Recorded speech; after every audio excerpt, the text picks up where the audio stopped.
hari ini kita mau bahas sesuatu yang dalam banget ya. Sesuatu yang sangat personal buat jutaan umat percaya di seluruh dunia. Relik Sangsara Kristus. Ini bukan cuma soal benda-benda kuno loh, tapi ini tentang jejak-jejak yang nyata dari jam-jam terakhir kehidupan Yesus di bumi. Yuk kita coba selami bareng-barang, apa sih makna sejati di baliknya? Nah, kutipan ini intinya. Ini jantung dari semua kepercayaan tentang relik. Coba kita bayangin ya, dalam iman Katolik, Tuhan itu nggak menyelamatkan kita dari jauh-jauh gitu aja. Dia beneran masuk ke dunia kita. Dia menyentuh kayu, besi, duri, dan sejak momen itu, saat yang ilahi menyentuh yang fana, benda-benda itu jadi nggak sama lagi. Mereka diubah selamanya, jadi saksi bisu akan kasihnya. Oke, ini dia gambaran besar pembahasan kita kali ini. Kita akan mulai dari dasarnya, sabda menjadi daging, lalu kita lihat alat-alat sengsaranya, kita juga akan telusuri sejarah yang rumit di baliknya, dan tentu skeptisisme yang muncul. Yang paling penting, kita akan bedah apa bedanya penghormatan dan penyembahan sebelum akhirnya kita melihat relik sebagai jendela menuju iman. Siap ya? Baik, kita mulai dari bagian pertama, sabda menjadi daging. Mungkin ada yang bertanya-tanya, kok bisa sih sepotong kayu atau kain dianggap begitu suci? Nah, untuk ngerti itu, kita harus mundur dulu, kembali ke fondasi iman Kristen itu sendiri, ke momen di mana Tuhan menjadi manusia. Dan ini dia kuncinya, teman-teman, inkarnasi. Keyakinan bahwa Allah menjadi manusia. Sabda menjadi daging. Artinya apa? Artinya, yang ilahi itu beneran masuk ke dunia fisik kita, dunia material.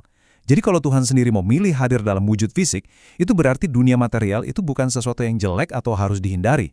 Justru sebaliknya, materi bisa jadi jembatan, penghubung kita ke yang ilahi. Iman kita ini kan bukan cuma ide abstrak, tapi berakar pada peristiwa yang nyata. Nah, relik itu ibarat gema dari peristiwa nyata itu.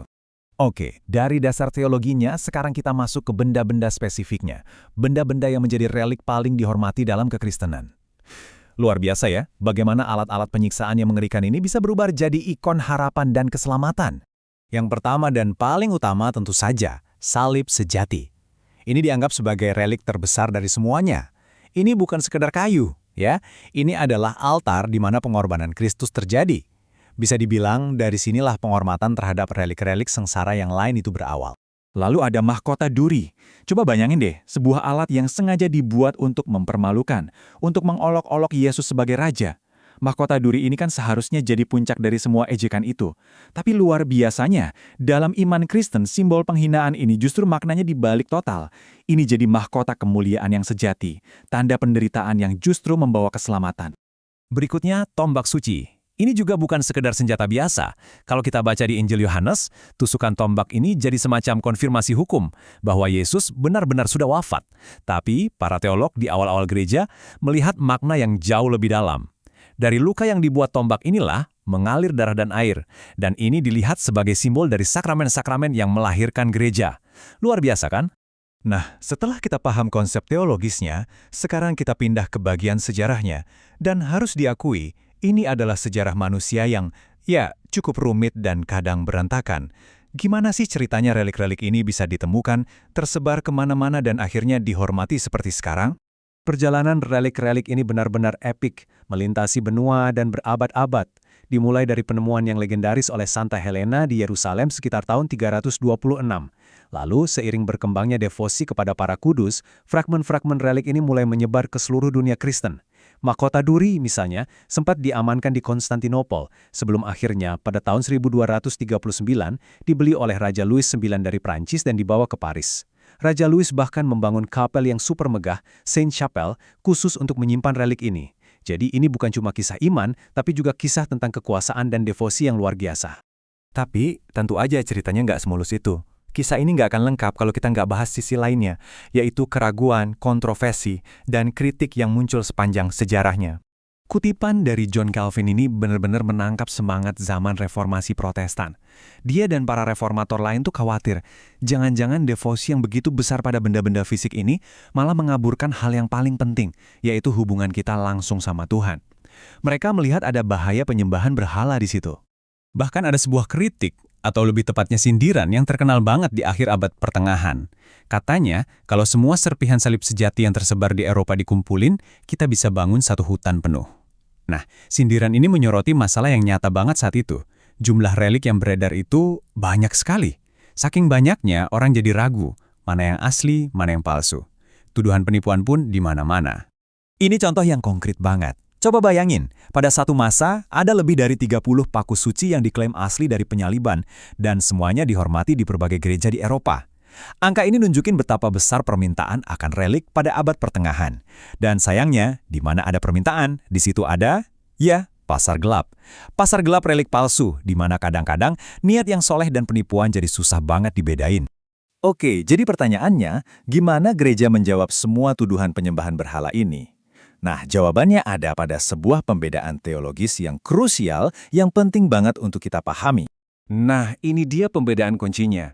Dulia atau penghormatan versus latria atau penyembahan. Gereja mengajarkan kita untuk melakukan venerasi, penghormatan, bukan adorasi, penyembahan. Penyembahan itu hanya untuk Tuhan, titik. Coba pikirin deh, analoginya kayak gini. Kita kan menghormati foto orang yang kita sayangi, entah itu orang tua atau kakek nenek kita. Kita nggak menyembah kertas fotonya kan? Kita menghormati foto itu karena orang yang ada di dalamnya. Nah, sama seperti relik.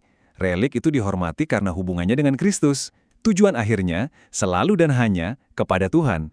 Dan kalau kita lihat lebih dalam lagi, disinilah kita bisa menyaksikan transformasi makna yang luar biasa. Iman itu mengambil alat-alat penyiksaan yang paling kejam dan mengubah total simbolismenya menjadi simbol harapan. Salib, alat kematian yang hina, menjadi panji kemenangan.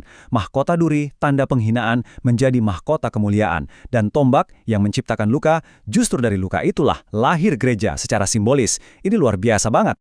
Oke, kita sudah bahas teologinya, sejarahnya, kontroversinya. Terus apa artinya semua ini buat kita, umat beriman di zaman sekarang? Apa sih sebenarnya peran relik dalam kehidupan iman kita hari ini? Nah, ini mungkin inti dari peran relik di zaman modern. Relik itu bukan benda magis, bukan jimat. Tapi, relik itu berfungsi sebagai jangkar fisik. Tujuannya apa? Tujuannya untuk membumikan iman kita pada sejarah. Untuk selalu mengingatkan kita bahwa iman Kristen bukan dongeng atau filosofi abstrak, tapi benar-benar berakar pada pribadi dan peristiwa yang nyata dalam sejarah manusia. Jadi, kalau kita lihat secara praktis, fungsi relik itu ada 3. Pertama, untuk mengarahkan hati dan pikiran kita kembali kepada Yesus. Kedua, sebagai sarana fisik yang bisa membantu kita dalam doa dan kontemplasi, membuat kita lebih fokus. Dan ketiga, sebagai saksi bisu, pengingat yang konstan akan realitas sengsara Kristus. Nah, metafora ini kayaknya yang paling pas untuk merangkum semuanya. Relik adalah sebuah jendela, bukan sumbernya. Ini indah sekali.